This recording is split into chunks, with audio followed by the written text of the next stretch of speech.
This Sippin' on the Road episode is presented by Ecos, the all-in-one software built for craft beverage pros. Visit goecos.com. I don't know how to figure this out. Maybe you don't either. That's why you need Ecos.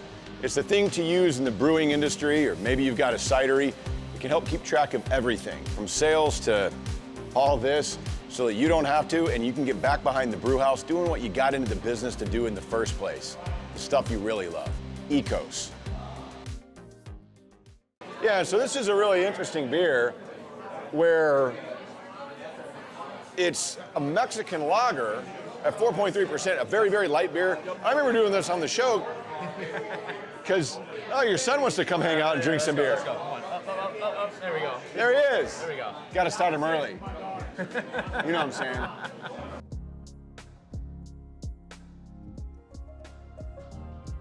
All right, so again, Three Nations, hang in. And now we magically have flights that have appeared. Magic.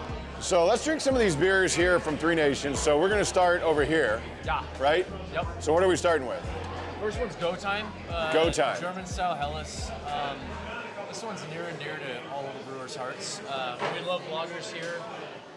We don't do a huge amount of lagers, although right now our cellar's got a bunch of lagers in it, which is really cool. Which is good, because you need to do more. I love lagers. I love lagers too. Yeah, I know. So that's all we really drink. I know, yeah. That's all I drink, right? Yeah, we'll hang out, and it's just like one of those things is drinking lagers, because you can drink more of them, they're easier on you. Honestly, you don't feel as bad in the morning, if you have a bunch of them. So, you're a perfect guy to ask this because of your experience brewing German-style beers. What are you looking for in a Helles, like a true Helles? So I think the real balance of the Helles, and this is the hard part for me, is like I become really sensitive to sulfur as time goes on. What I mean by sulfur is like if you burn a match and you smell like what a match smells like after you burn it, it's pretty pronounced, right? Yeah, it's in your yeah. face.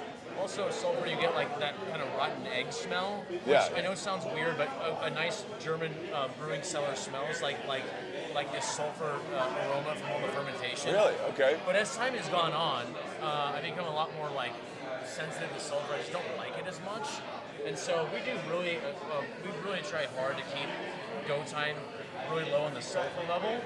And so you want the malty sweetness from the Pilsner malt. We're using all German Pilsner. Yeah, malt which for you this can one. tell, yeah. We're using all German Hallertau hops for it as well. And so you want that super crushability. You want that smooth crispness. We like to say crisp, clean, and crushable for Go Time, right? 5.1%, 23 IBUs. 19 IBUs. And then a low sulfur profile, so it's really repeatable and drinkable. If you have those really sulfury German-style Helles, you just can't drink that many of them. Yeah. It's almost like a perceived bitterness in a way, if people aren't like That makes sense, experienced with yeah. sulfur. You know what I mean? Yeah. So this one, why we're so awesome or so pumped about this one right now is got a really cool kind of slogan with it, LFG, let's freaking go. That's featured on the can. A lot of friends send me photos like this can's awesome, whatever. It's mandated at all the HEBs in DFW right now. Okay. And also another 40 something in Houston and San Antonio. So we're real excited about this beer right now. It's doing really well.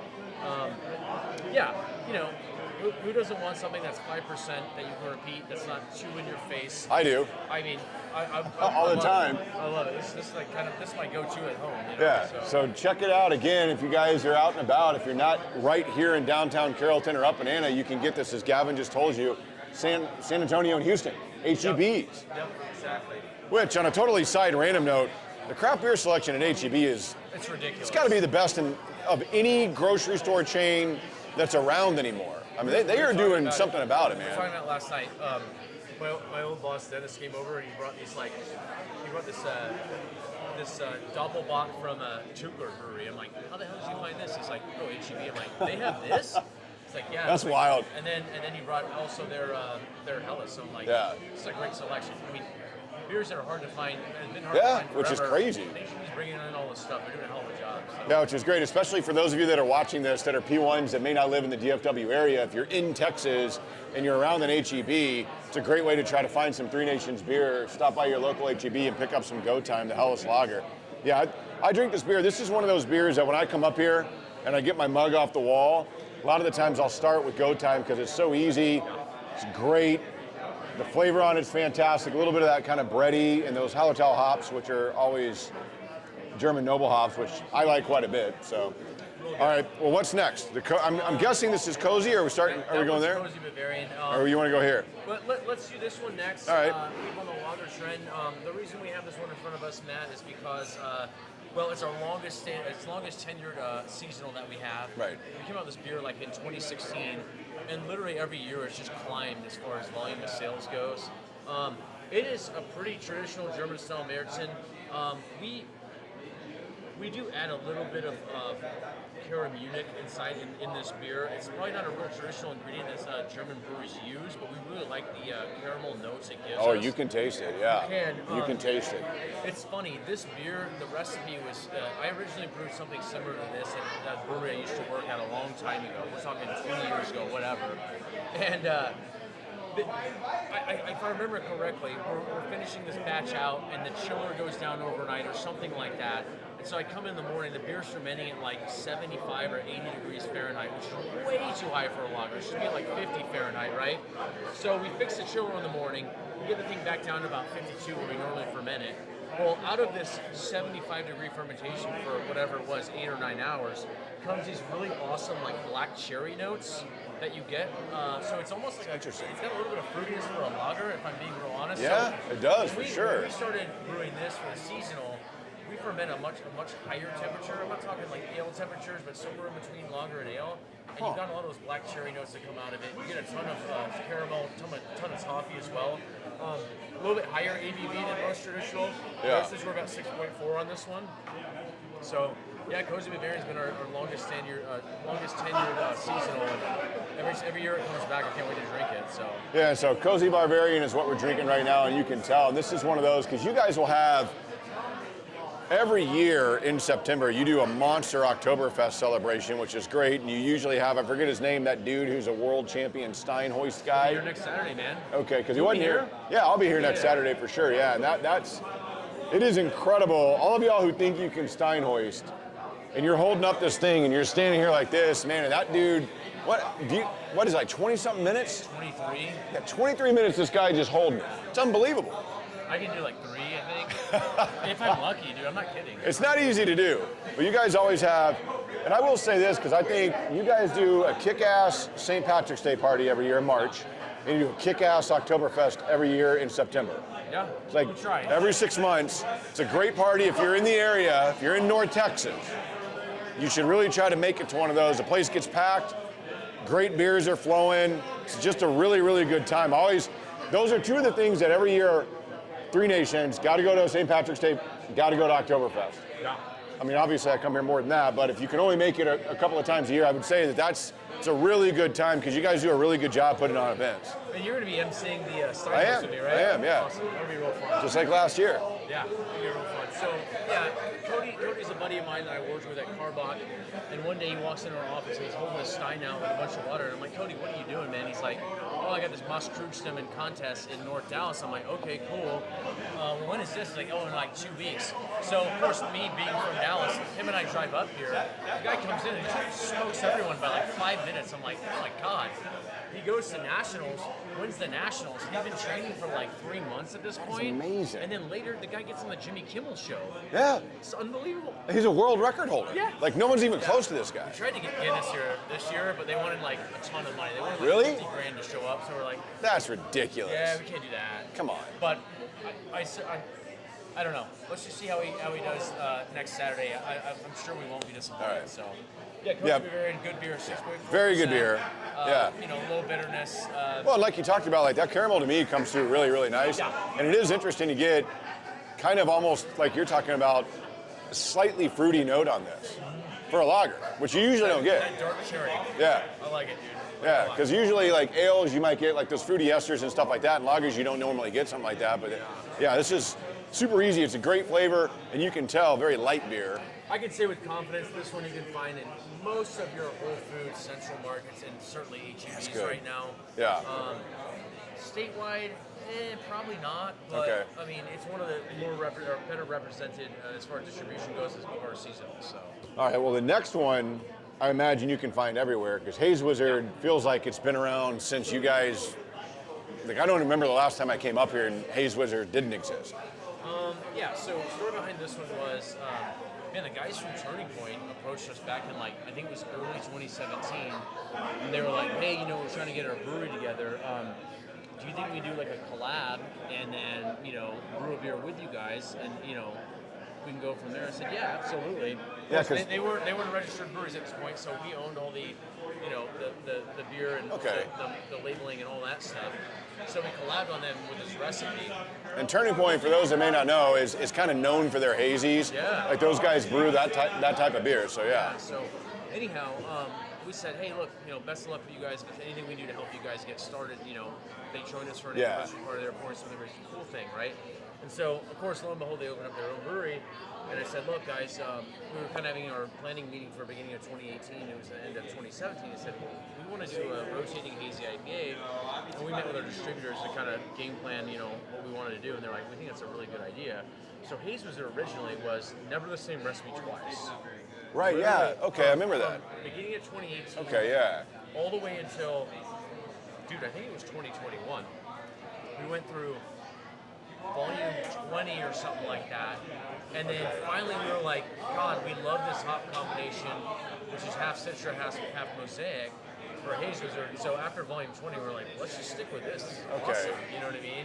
I was going to say, because I remember it like being these different volumes, and now it's not. And I was like, man, maybe I'm misremembering it. But yeah, okay, so that makes a lot of sense. There's some strategy behind it too, though, Matt. It was like one of those things where, like, man, you get rid of like, or you sell something like 45 barrels or something like a month or whatever it was, or 60 barrels at a time. You know, it all ebbs and flows. Yeah, that makes sense. Yeah. Once you get that initial sell into the distributor, well, they knew the next one was coming out pretty soon, so they were like, let's hold off on the rest of that because we got the new one coming. So I'm like, all right, that makes sense. I mean, I get it, and also draft placements, right? Like, not every bar wants to have a different Haze Wizard on tap every single time they tap it, because people that visit bars, I know there's a rotation game going on, there's no doubt. There are also a lot of bars that have like menu placements, right? They want like consistency with the beers, and so like this makes a lot of sense for us. Yeah, and then you're relying on staff who may or may not give a crap about, hey, this is a subtle difference in volume 18 and volume, whatever it is. Yeah. And then the other thing is just the logistical part of that whole thing. I mean, it's hard, man. You can go and say, oh, yeah, we'll just source all these hops, but it's like, when you got to come up with the different combinations that are good every time, like, you can't go brew a hazy IPA with like straight up Sabro, and you're like, what the hell is this? You know what I mean? Or just another one that was a real hard one was the Zappa. Zappa's a great hop when you but that blend is it. such a weird, distinct hop. Yeah, and you can't, so it's like, you're always layering hops for the best, and it's like, you know what? Let's go with something we really love and we really know, and this is the best case we've ever done, so we kept it the same for the last 4 years. And it's fantastic. So, and also, shameless plug, all the HEBs in DFW has it mandated, and also 40-something stores across Houston, San Antonio area. 7.5%, 45 IBUs, there you go. Really juicy, tons of tropical fruit, a little bit of dankness going on. Yeah, very juicy. Yeah, I mean, honestly, if I drink, I don't drink hazy IPAs like I used to, but I always come back to Haze Wizard, you know, every couple months I need to, right? Yeah, we've talked about that a lot. I mean, like, as much as we love IPAs and hazies, you know, as you get a little older, as we have, it's one of those things where you can't drink those styles of beers like you used to be able to, which is why a lot of the times when I go out, like, I'm doing 5-ounce pours. Yeah. You know, trying those types of things. If I'm going to do a full pour, especially my mug, like 20 ounces, I'm getting a lager. Yeah. Because they're easier. You have to, man. Yeah. But this is, again, look for it in your HEB, San Antonio and Houston. And if you're in Dallas, go get it, wherever you are. Yeah. Because this is 14 different HEBs in DFW, so. I mean, again, like Gavin was saying, been doing it forever. It's fantastic. It's a really, really good version of a hazy IPA, which I always try to tell Donnie on the show when we're doing Just a Sip, hazies are a little bit more approachable than your traditional style IPA. Because a lot of people hear IPA, I don't want it. But the hazy, the perceived bitterness is lower. Yep. And like you're talking about, that juicy thing is important to remember because we're talking about juicy is you get more of the kind of fruity tropical notes than you do the bitterness of what the hop is, which some people get scared of. They get scared of bitterness, that's right. And so this is a little easier for your palate if you're watching and you're like, man, I don't know, IPA is not for me. This is one of those kind of gateways, I think, into that style of beer. And then just kind of explore the style and see if you can find something that you really enjoy, go down the rabbit hole. That's the one thing that hazy IPA has really opened up the craft beer market, is because I think a lot of people for a long time, and they're not wrong, thought craft beer was all IPA. Yeah, it was So for a long time. Yeah. But, I don't like bitter, I don't like bitter. A lot of friends like that. They're like, oh, you drink an IPA, it's not bitter? It's like, yeah, it's actually moderately bitter, and then it's got this fruit juice, profile. We were like, oh man, I actually like this because it's kind of a perceived sweetness, if you will. Usually a good amount of residual sugar in a hazy IPA too. Yep. So it really opened up the amount of people that are willing to drink craft beer, or at least the amount of people that were not willing to drink IPAs. How about that? Yeah, and I think also like with hazies, to me, it's the bitterness you get is more from like that fruit bitterness versus when you're drinking like a true West Coast style IPA just like punches you in the face with that hop resin and the dankness of it.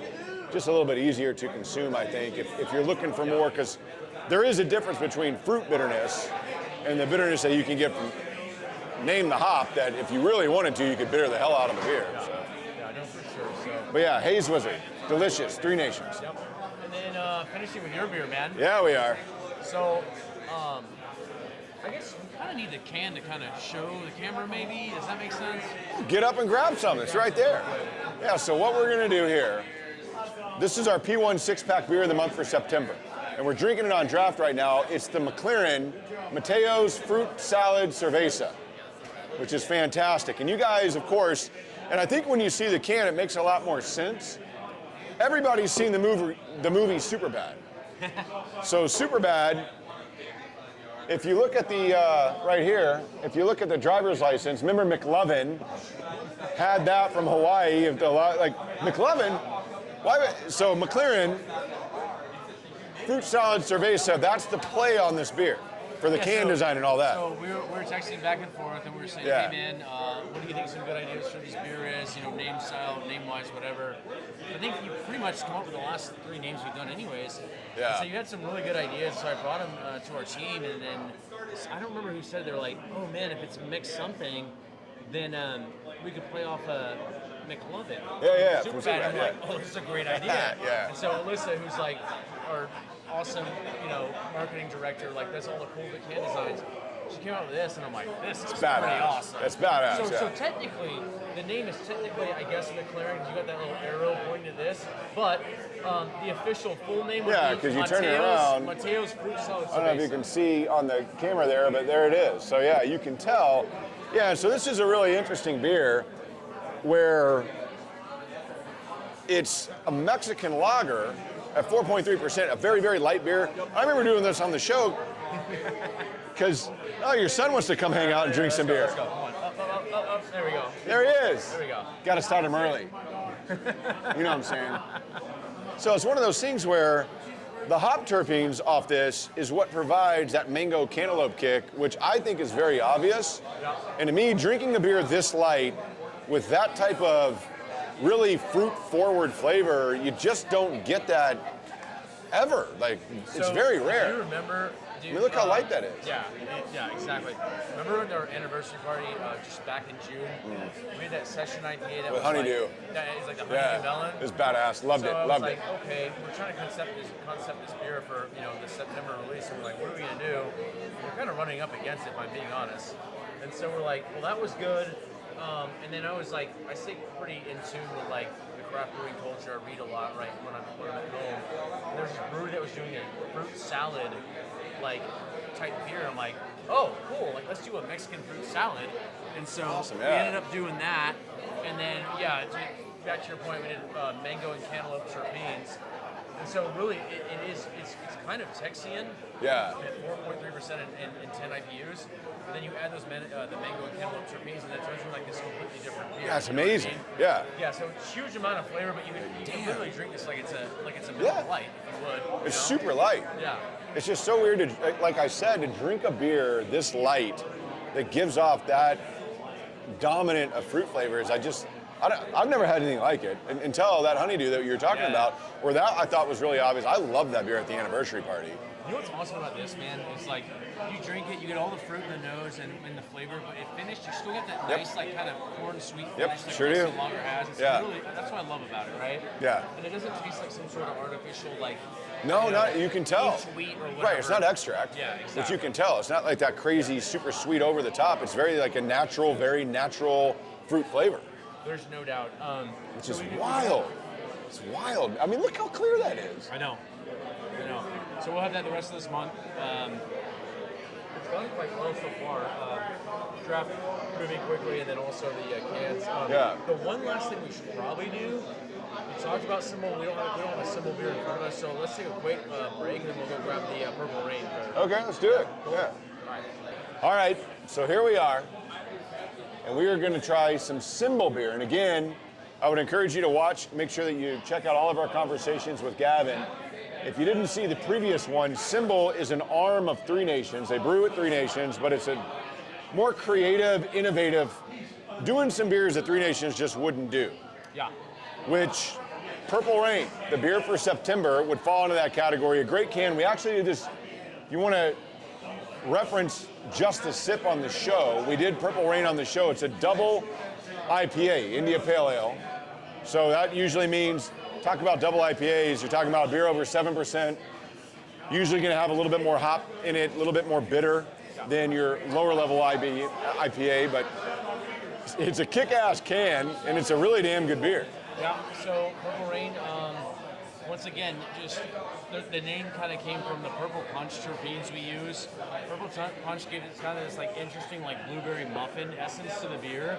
We also dry hop the bejesus out of it, right? So it's El Dorado, it's Sultana, and also Citra, and so really pretty, aromatic and juicy hops. You smell it, yeah. And then the purple punch terpenes kind of adds this like element of weird to it that's just cool, right? So 7.8%, 70 IBUs.